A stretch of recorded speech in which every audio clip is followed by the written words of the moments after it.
International Nature Journaling Week this year, we'll be taking a sensory safari, a week-long exploration of the senses. Our lives are lived through our senses. We're feeling, sensing beings. It's how we experience the world around us. There's so much depth and richness to be experienced when we pay attention to the senses available to us.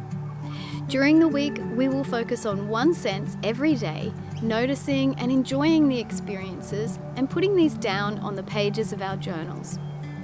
The daily themes are colour, texture, aroma, song, flavour, movement, and heart.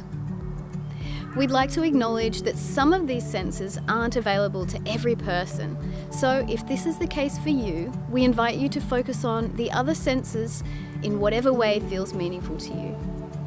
Each day we'll have a special video with inspiration from journalists from around the world.